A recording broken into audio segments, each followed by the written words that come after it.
jau turbūt mane pažįstate ir matote ne vieną kartą ir ne vienoje konferencijoje esu dalinęsis, tačiau dabar, kaip ir Rimvydas minėjo, pasaulis pasikeitė.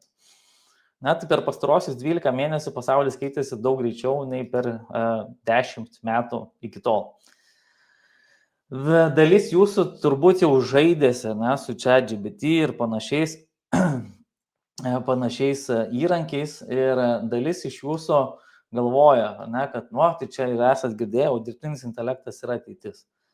Dirbtinis intelektas nebėra ateitis, tai yra dabartis. Ir esminis dabar yra pasirinkimas mūsų, ar jūs valdote tuos įrankius ir esate toje dabartyje, ar vis dar galvojate, kad esate ateityje. Ir kodėl aš iš tikrųjų įdėjau šitą tokį vizualą, tai dirbtinis intelektas, jūs galite įsivaizduoti, plaukia dabar kaip tsunamis. Ir nuo mūsų pačių priklauso tiek savo asmeniniuose gyvenimuose, ypatingai versluose, ar mes pasiemam kažkokią banglentę įrankį ir kartu su juo tada važiuojam į tą tokį smagę kelionę, ant tos aukštos bangos, ar vis dėlto mes stovime su to kibiriuku vandens, su to kibiriuku vandens stovim pajūryje ir sakom, ne, čia dirbtinis intelektas atims mūsų ten darbus, ir čia dirbtinis intelektas yra blogis. Tai aš kaip sakau, mes neturim dabar jau pasirinkimo, negalima sustabdyti šito jau augančio tsunamio, nes tas pokytis jisai ateina ir labai greitai. Ir dalis jūsų vis tiek žmonių, aš kiek kalbosiu, galvoja, kad čia dirbtinis intelektas tai yra tiesiog technologija. Tai nėra kažkokia technologija. Tai yra technologija, ant kurios yra užmaunami įrankiai, praktiniai, ir nuo mūsų pačių priklauso, ar mes, sakykime, prisijungsime ir pasinaudosime tuos įrankius ar ne. Ir didžiausias turbūt nesusipratimas atsitinka tada, kai verslas ateina ir sako, aš esu turėjęs ne vieną tokią, sakykime, konsultaciją ir klientą, su kuriais pradėjome dirbti, sakau, tai gerai, kokio jūs ten tikitės rezultato po 2 ar 3 mėnesių darbo kartu. Ir tada ateina žmonės ir sako, noriu automatizuoti viską. Sakau, gerai, kas yra viskas, pradėkime nuo to. Ir MIT, tai Massachusetts technologijų universitetas paleido tokį tyrimą, ir jie pamatė rezultatą, kad tos korporacijos, kurios ten investavo milijardus pinigų, nepamatė gražos, investicinės gražos, nes jie investavo į tą vadinamą agentic AI. Ką tai rodo? Tai rodo, kad jeigu yra chaosas jūsų ten vidinėse ten sistemose, tai dar didesnį chaosą gali sukelti tas pats dirbtinis intelektas. Nes kad mes automatizuotume, tai mes turim turėti labai aiškias sistemas, labai aiškius procesus. Ir ne todėl, kad technologija neveikia, o todėl, kad nėra strategijos. Ir aš visai neužilgo ir pasidalinsiu su jumis, kaip mes galime prieiti prie tos strategijos. Tai kodėl automatizacijos neveikia? Tai technologija tik pagreitina kryptį, kurią jau jūs einate. Tai kitaip tariant, jeigu aš turiu labai aiškę strategiją, tarkim, kaip aš noriu komunikuoti socialiniuose tinkluose, tai aš savo pasakiau, viskas po vieną turinio vienetą per dieną ateinančius metus.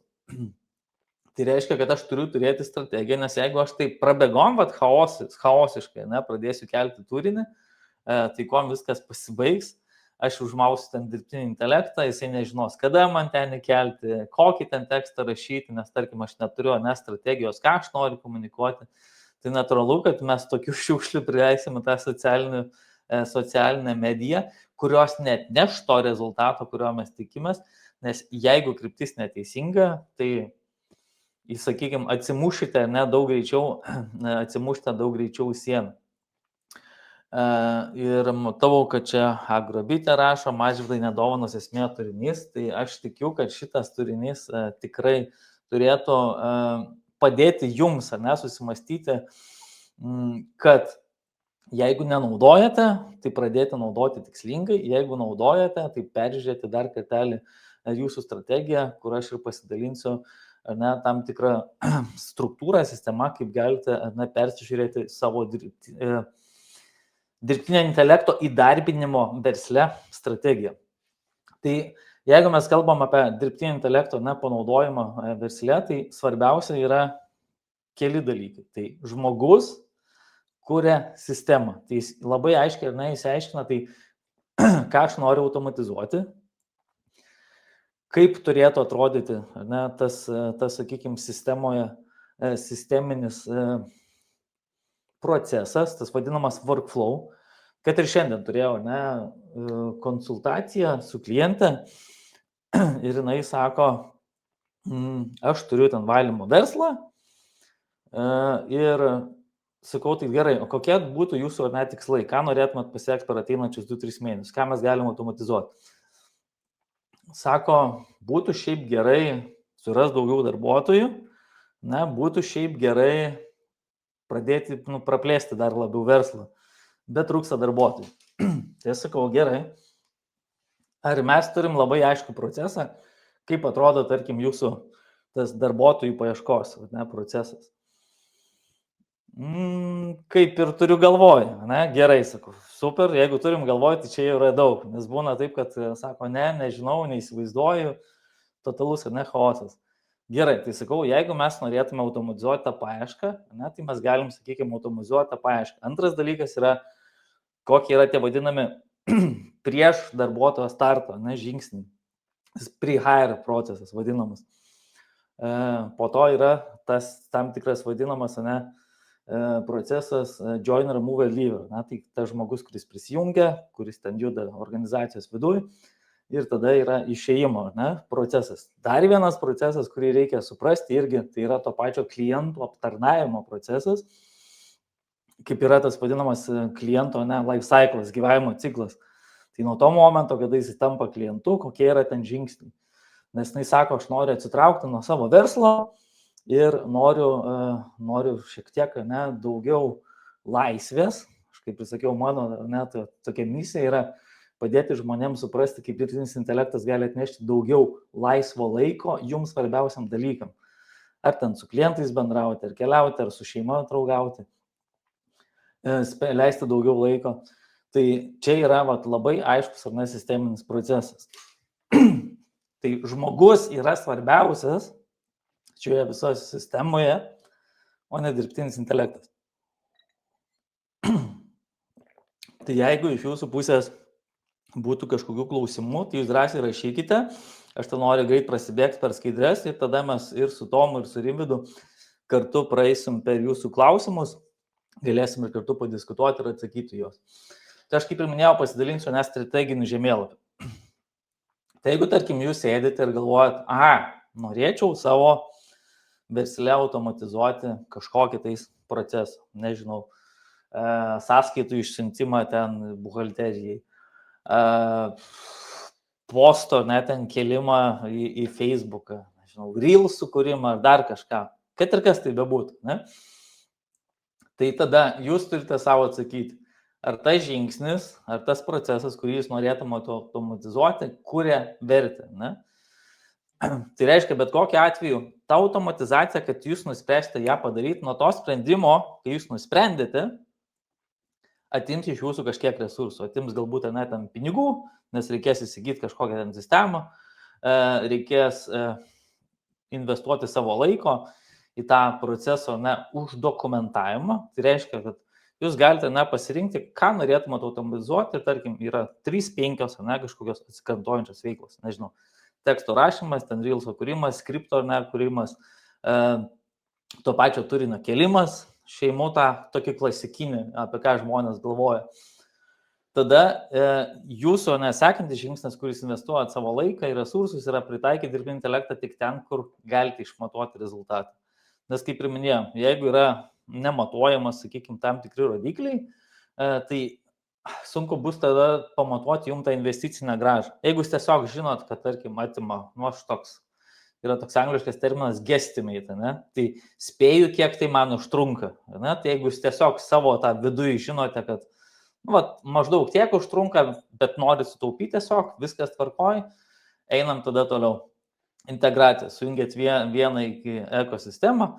Tai čia negali būti, kad esu turėjęs tos klientės, kur visai neužilgo parodysiu vieną skaidrę. Tai buvo tokia situacija, kad klientė sako, aš noriu automatizuoti. Žodžiu, ten jinai turi tokį verslą, kuriame yra du pasirinkimai.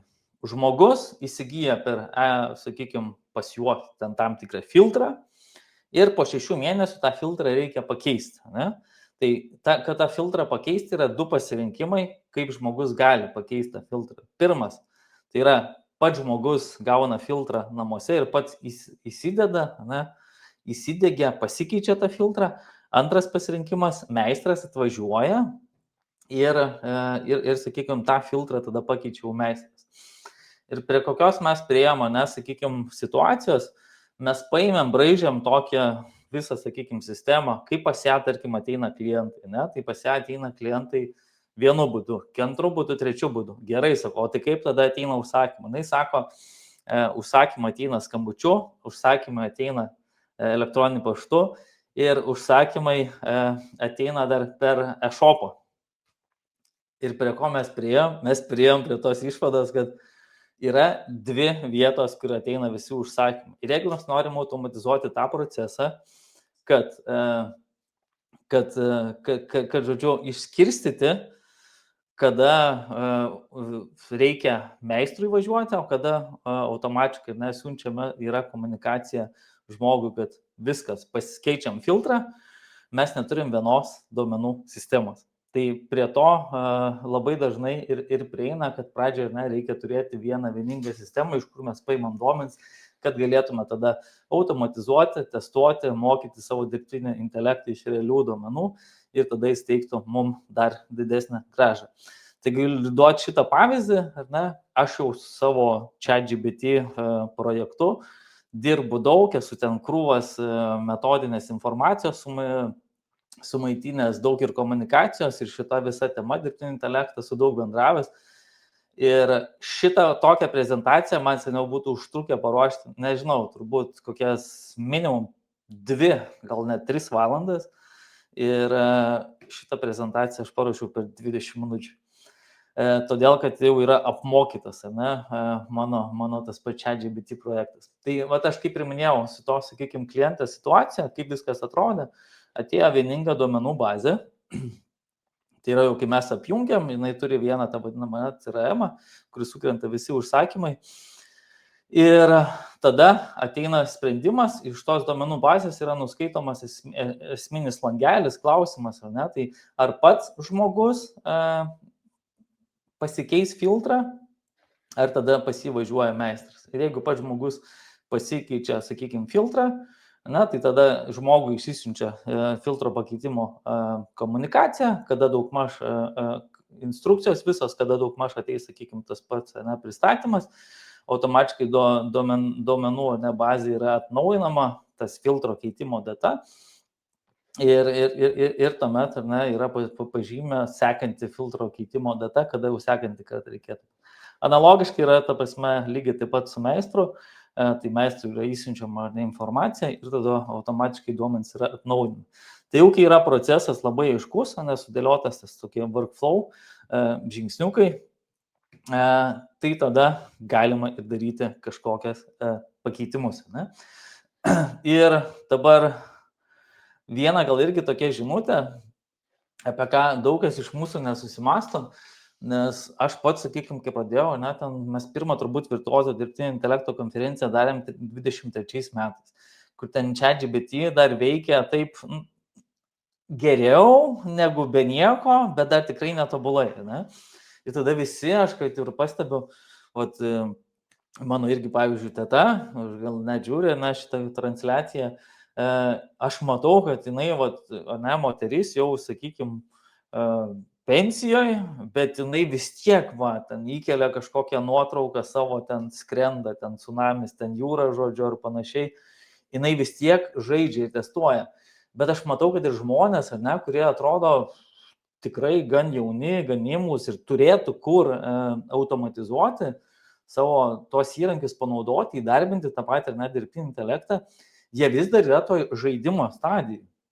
Ir jūs turbūt galite prisiminti, ten 23-24, buvo tokie smalsumo metai, visi taip testavosi, bandėsi, žaidėsi. Ir jeigu mes pažiūrėsim į tą istoriją, tai tarkim, mes ir diskutavom ir su Tomu, kažkada visi ten važinėjo, aš irgi atsimenu dar, kai buvau mažas, su arkliu kaime teko pavažinėti. Ir tada atsirado kažkokios, nežinau, ten mašinos, traktoriai ir panašiai. Ir faktas, kad galima pasimti, sakykime, važinėti, su to pačiu arkliu toliau, bet ar mes prisivysim tuos, kas ten važiuoja, ar su mašina, ar su traktoriu. Ir mes galim pasižiūrėti taip, kad ten galima, nežinau, su mašina, ten po pievas, ar ten su traktorium, žodžiu, liaudiškai tariant, saulės raižyti. Čia būtų, tiesiog žiūri, kad į dirbtinį intelektą kaip į kokį žaisliuką, bet tuo pat metu galim pripažinti, kad technologijų revoliucijoje visada laimi tie, kurie išmoksta strategiškai naudoti įrankius, o ne tie, kurie bijo. Aš kaip ir sakiau,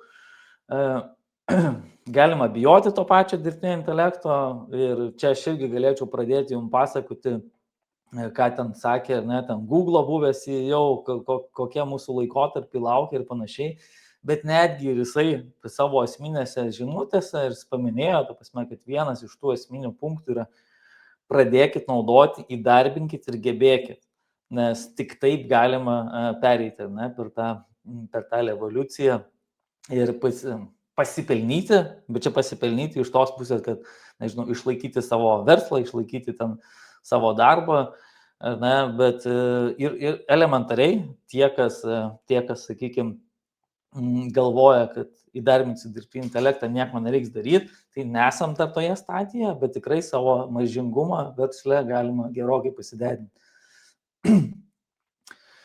Taip, tai bus keli pasirinkimai, tai 25 metai yra integracijos metai, tie, kurie veiks dabar, kur sprendimus, kuriuos kiti pirks. Tas pats pavyzdys, atsiprašau, tas pats pavyzdys yra su ta pačia klientė, kuri pasidarė tą automatizaciją, kai mes kaip pasidarėm tą automatizaciją dar prieš ją darant, jinai sako, žinai, Mažvydai, sako, aš noriu pasidaryti šitą automatizaciją ir jau žinau, kas iš manęs nupirks. Tai elementariai galite net savo versluose irgi pasidarę automatizaciją ją perparduoti, o tie, kurie dėlas, tai taps klientais tų, kas norėjo pradėti šiandien. Arba elementariai, kad ir kaip bebūtų, verslas yra toks dalykas, jeigu jūsų konkurentai pradeda daugiau daryti automatizacijų, jų, sakykime, mažingumas ten didėja, jie automatiškai gali su laiku paimti ir išmesti savo visus konkurentus iš rinkos vien tik dėl to, kad atsiras per didelis atotrūkis. Tai tada, ką reikėtų daryti, jeigu jau sugalvojom, pasidarėm šitą strateginį žemėlapį, išsiaiškinom, ką mes norim automatizuoti, koks tas būtų verslas, pasidarysim ten automatizaciją, integraciją, optimizaciją, viskas yra aišku, turim aiškę strategiją. Tai pirmas dalykas, ką daro, išsiaiškinkit, ką kartuojat kasdien. Gal yra kažkokia komunikacija, kuri, sakykime, vyksta kasdien. Gal yra kažkokia atsikartojantis, nežinau, komercinių pasiūlymų, siuntimas. Ta pati, sakykime, mano irgi klientė, ką pasidarė eigoje, tai buvo, kad sėdėjo vadybininkė, kiaurą dieną siūsdavo komercinius pasiūlymus, pasirašė mane ChatGPT tam tikrą asistentą ir viskas, ta klientė gali važiuoti, jau lankyti klientus, didinti, sakykime, tos krepšelius. Apskaičiuojat, kiek kainuoja jūsų laiko, atsikartojantis procesas ir tada jums bus daug lengviau nustatyti, ar verta automatizuoti ar ne. Pasirinkti vieną sritį, kurią automatizuojat.